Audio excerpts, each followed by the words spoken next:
Hi guys, quick video today just to take you through my current hair loss protocol and the actual impact of these drugs on your hormone profile. Stick around. Now, funnily enough, the number one / clinically proven treatment for male pattern baldness was in actuality discovered by accident. During studies to treat men with BPH, otherwise known as benign prostatic hyperplasia, also known as enlarged prostate. These men were being treated with what is known as a 5-alpha reductase inhibitor of the class 2 and 3 isomers, a class of pharmaceuticals which blocks the conversion of the hormone testosterone into dihydrotestosterone, otherwise known as DHT. Now, the drug finasteride actually regrew, in some instances, hair on bald men being treated for BPH. Based on the currently prevailing literature on this subject, hair loss, while largely facilitated by your follicular sensitivity to DHT, is highly contingent on genetics. If you have a family history of balding men, then unfortunately the odds are really stacked against you in terms of maintaining a full head of hair. That's just how it is. And let's face it, 99% of men will experience some level of hair loss throughout their lives. It's just the rate of hair loss can greatly differ between individuals. I like the analogy of 99% of men being on the balding train. It's just some trains get to the destination a lot faster than others. Finasteride is clinically proven to more or less put the brakes on hair loss and can often in fact reverse hair loss. Now, it's all well and good to discuss how the drugs treat male pattern baldness by the reduction in DHT, but a lot of misinformation and nervousness people feel regarding the drug boils down to a lack of understanding regarding the drug's pharmacology and pharmacokinetics. A simple chart here illustrates the pathway of testosterone action.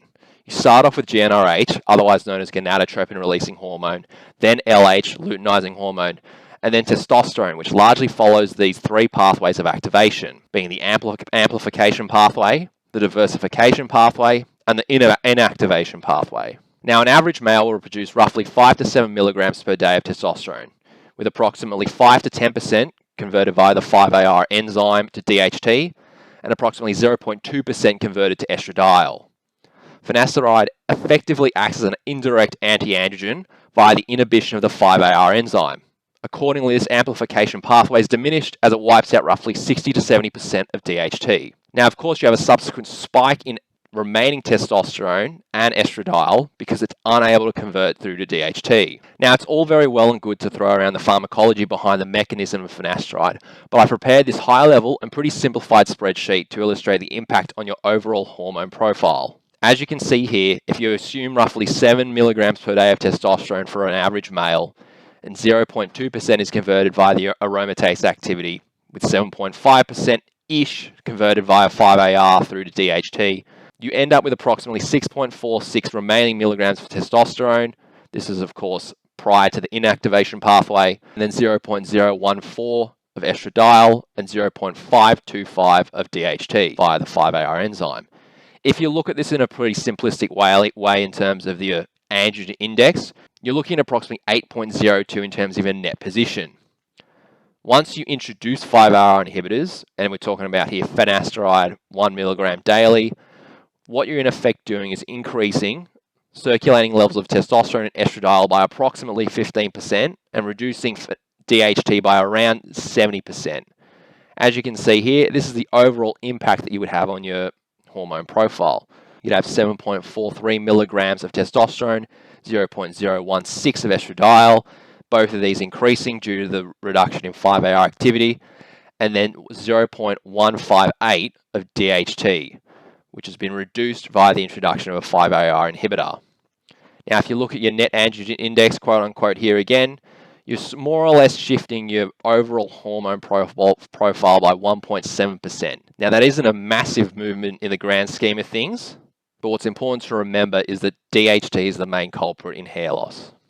However, even with that said, it's important to remember that it's not DHT alone that causes hair loss. All androgens can facilitate hair loss, hence the name androgenetic alopecia. However, for individuals that are not administering exogenous testosterone, particularly bodybuilders, most sports people, let's be honest, relative to testosterone, DHT is a far more potent agonist of the androgen receptor, approximately 3 to 5 times more so than testosterone. In the vast majority of men, this relatively minor shift in your hormone profile is more than sufficient to slow the progression of hair loss, and in some cases reverse it via regrowth. As we discussed in my earlier video, dosages as low as 0.25 milligrams are proven to have clinical efficacy in the treatment of male pattern baldness.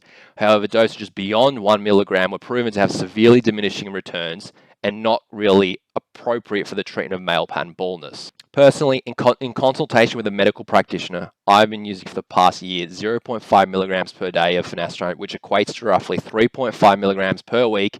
And at the 6 to 12 month mark, I'm beginning to notice significant reduction in daily shedding, coupled with noted regrowth around the temples. The most important thing is that I would say I got on a hair loss protocol relatively early in the piece, and prevention with respect to treatment is far more easier than recouping lost ground.